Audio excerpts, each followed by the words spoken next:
It is time for the Development News of the Week, sponsored by Eagle Mortgage Company, the best place for residential mortgages. Holly Schneiderwin runs a tight ship. They've been in business for over 30 years. They're licensed mortgage brokers serving Nebraska and Iowa.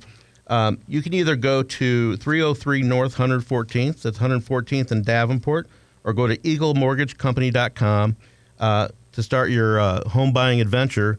Go there and get a pre-approval letter. They're not beholden to any banks. They can shop your mortgage, look at your financial wherewithal, and give you the best solutions. Well, the escape lounges. When I heard that there's an escape lounge at the new airport expansion coming 2027, I was thinking, what if I'm late for my flight if I get stuck in the escape lounge? So what do you think, Brinker? The first ever, this thing's going to be huge. It's being on a third level will be interesting, overlooking the tarmac, and it's part of the $950 million airport terminal expansion modernization project. Anybody, you don't have to be a Platinum, American Express Platinum member or Black Card or anything like that. Anybody can pay the price and hang out in this lounge. Have you heard much about it? I have, and first of all, the near $1 billion improvement to Eppley Airfield is a great addition to the city. It's going to help increase the number of passengers that are going through there. I think that lounge is actually behind security, though, so it's not like you can make plans to go out on Friday night and just go and enjoy the watching the planes take off. But great addition to the airport, and soon we'll have international flights as well. And they will also honor you, so you can pay to go in there. But if your Priority Pass or whatever Dragon Pass is, some other credit card programs allow participants, and I'm guessing that you have to have a flight or something like that. If you're a member, you can't just go there and eat all your meals there and go home. But to have a high-speed Wi-Fi and nicer restrooms and a bar and everything else, if your plane gets delayed, that's a wonderful thing. Interestingly, Escape Lounges is based in Manchester, United Kingdom, has 20 locations in the United States, along with 5 in the UK and 2 in Australia.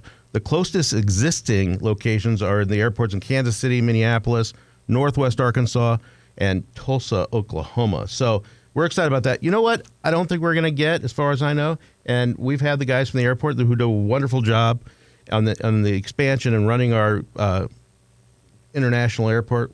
Even though it's at Omaha Eppley Airfield, Jeff and I call it the international airport. And I don't think they're going to have a moving walkway.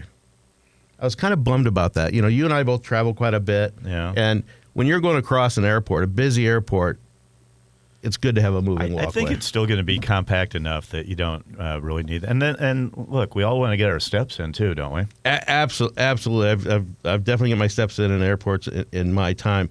Well, here's a cool project. People asked us, we had a lot of people write in about the fencing that's up at Regency Court, just north and east of Borsheim's and Bonefish Grill. Prestige Flower Child, a health-conscious restaurant chain at 120 Regency Parkway on the north side. Construction has started in the parking lot, and it's a 5,000-square-foot, one-story structural steel frame building, which includes commercial kitchen and a covered outdoor patio.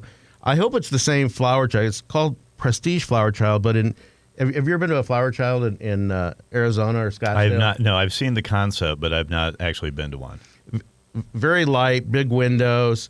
It's healthy, a lot of healthy options, but it's just a new take on a restaurant. So I'm really excited about that. It'll be a great addition to what's already going on in Regency. It's a lot of tremendous eating opportunities and other commercial retail opportunities. Great addition. No question. Moving west, Nebraska Cancer Specialist plans to open a full-service clinic at the recently announced Bryan Elkhorn campus to be built southwest of 204th and West Center Road. 10,000-square-foot clinic will be Nebraska Cancer Specialist's 6th Omaha area location and 16th in Nebraska and Iowa. Phase 1 of the Bryan Elkhorn campus will include 2 medical buildings totaling 137,000 feet. The clinic is expected to open in 2027. This is that Brovada, I think they call it that, something like that. And it's been sitting there for a long time. But we have another health system moving into Omaha. Is that crazy? Look, the health industry is very important to Omaha's economy, and I think we're nationally known and really internationally known for the services and the research that, as well as the medical services that we have here in Omaha. It's I was telling you these guys before the show is that I got a nice little letter from Medica, and my if I stick with Medica, it's 41% increase, and that's pretty high. So I got to check into that and figure out the Brinker has assured me that he's going to take care of the rising health costs, so I'm going to rely on him. I won't have everybody else call you for that, though. So here's right up your alley. The Omaha City Council approved the city's final capital commitment to the riverfront. Mm-hmm. Although there's been $350 million to cover the costs from philanthropic community and private partnerships, these things need to be maintained, right? Absolutely. And that's interesting. When I was running for city council, that was one of the things I really talked a lot about is being able to leverage those public-private partnerships.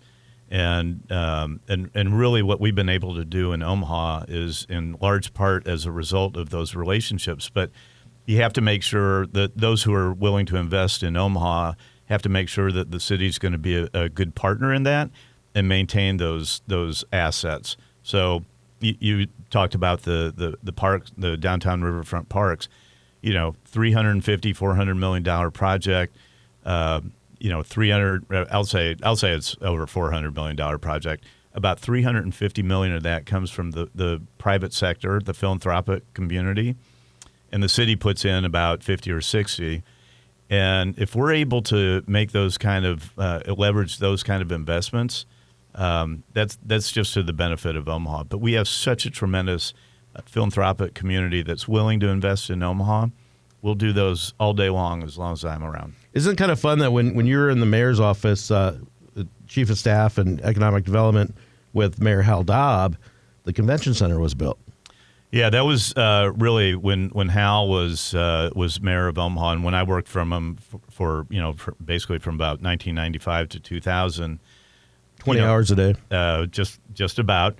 But it was a great opportunity for me. And Omaha at the time, if you remember, for those who can remember, our downtown area was just dying. Absolutely. And, for Hal to have the vision to come in and we'd talked about a new arena convention center, how many studies had been done. The Civic Auditorium was really like our living room. Right. Everything we did in Omaha was at the Civic Auditorium. Creighton basketball or the home show or the By the Big O show at the Holiday Inn Hotel at 72nd and Grover. Yeah, I spent too much time there and too much rubber chicken. But also when Hal was in office, the First National Tower, right, the Union Pacific headquarters, and there's a lot going on down there. But and those are really I would say for all that happened at that time, which was great, is also the reason why you see even more investment, more interest in downtown Omaha. Those are really the building blocks to be able to do things like the downtown riverfront parks or the new Mutual of Omaha Tower. The vision that Hal had. I mean, I was very fortunate to be at the table and see a lot of those projects and be a part of a lot of those projects that really transformed our city.